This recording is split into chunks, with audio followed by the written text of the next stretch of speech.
Hello everyone, just a quick update with me talking in a video instead of seeing pictures all the time. I was like, it's raining out, and I've been trying to find my rain. I bought this new backpack down at the store here, Sport One. I bought it a few months ago, and there's all these pockets everywhere, and I could not find my rain jacket, and I finally found it tonight, so I'm like celebrating. Total windstorm tonight, biggest windstorm I've seen in several years, so it's pretty cool. It's not gusting right now, but you can hear it howling up in the mountains or howling through something. Anyways,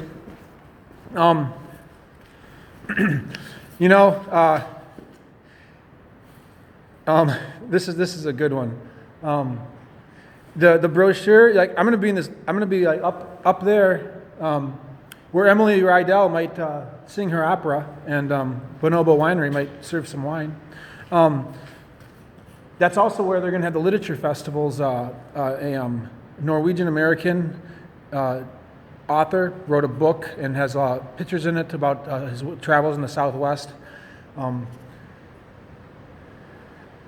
have to read about the whole story before I'm the host, but I'm getting ready for that right now. That's my deadline.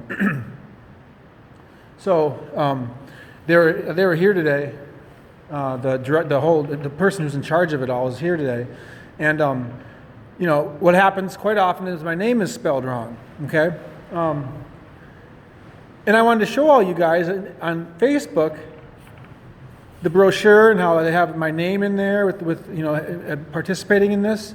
But I knew that if I just posted it with just my name, my name was spelled wrong, which happens all the time. They didn't put the C in the, they didn't put the slash to the O, which happens all the time. It's like me being called Leaf back in the United States after I've told people who've known me my whole life it's Leif.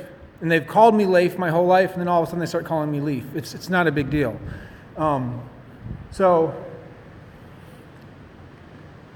I knew that if I didn't mention something, then I was going to have to. Someone was going to say something, so I had to say something funny. So I just said, "You better not do that again, or it's off with your heads." Just something funny. What else? How else could you be cute about it? So we're all Vikings here in Norway. So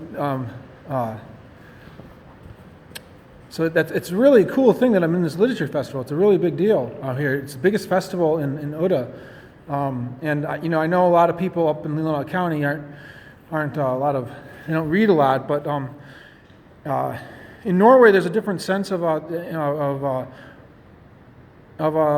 arts, including literature and things of that nature. So I understand that. I grew up with a dad, I would go to and mom, I would go to the art department in Traverse City at the NMC, and I would, be around different events like that a little bit when I was younger. So I always was like, that was kind of a normal thing. So a literature festival is interesting. I like to read some things. To be honest with you, I think I'd probably prefer a literature festival over a movie festival. So it'll be interesting. I'm sure there's some books that I'll find interesting. I bought one of the nicest books here all about this area when I first came here. It's like a three book volume set. So I just wanted to mention that about the brochure, because you bet I was going to post that. So I wanted to make sure you guys.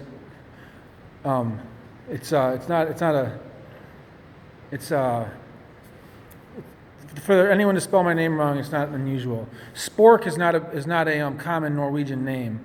There's lots of sporks in Norway. There's it's Spurk or Spurk, Spurk. There's lots of spurks in Norway, and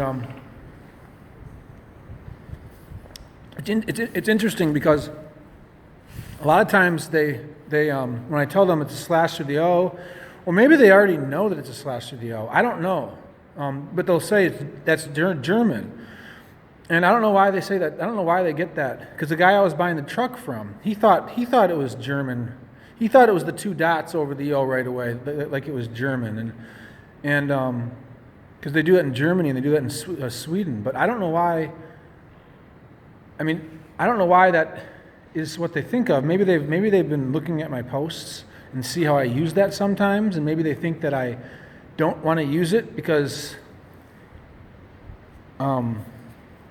it indicates that I'm German, and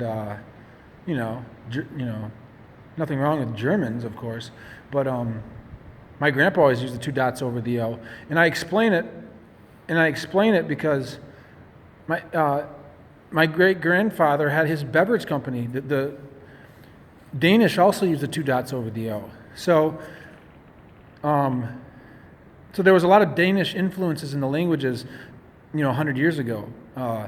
At some point, they changed it. My family business, the beverage company, it used to be 2 dots over the O. I don't know why it was that way. Because I think if you look at the Spork Telephone Company, they had a slash through the O. So I just don't know. So maybe, who knows? Maybe they don't even know for sure which way to go with it when they wrote the brochure up. And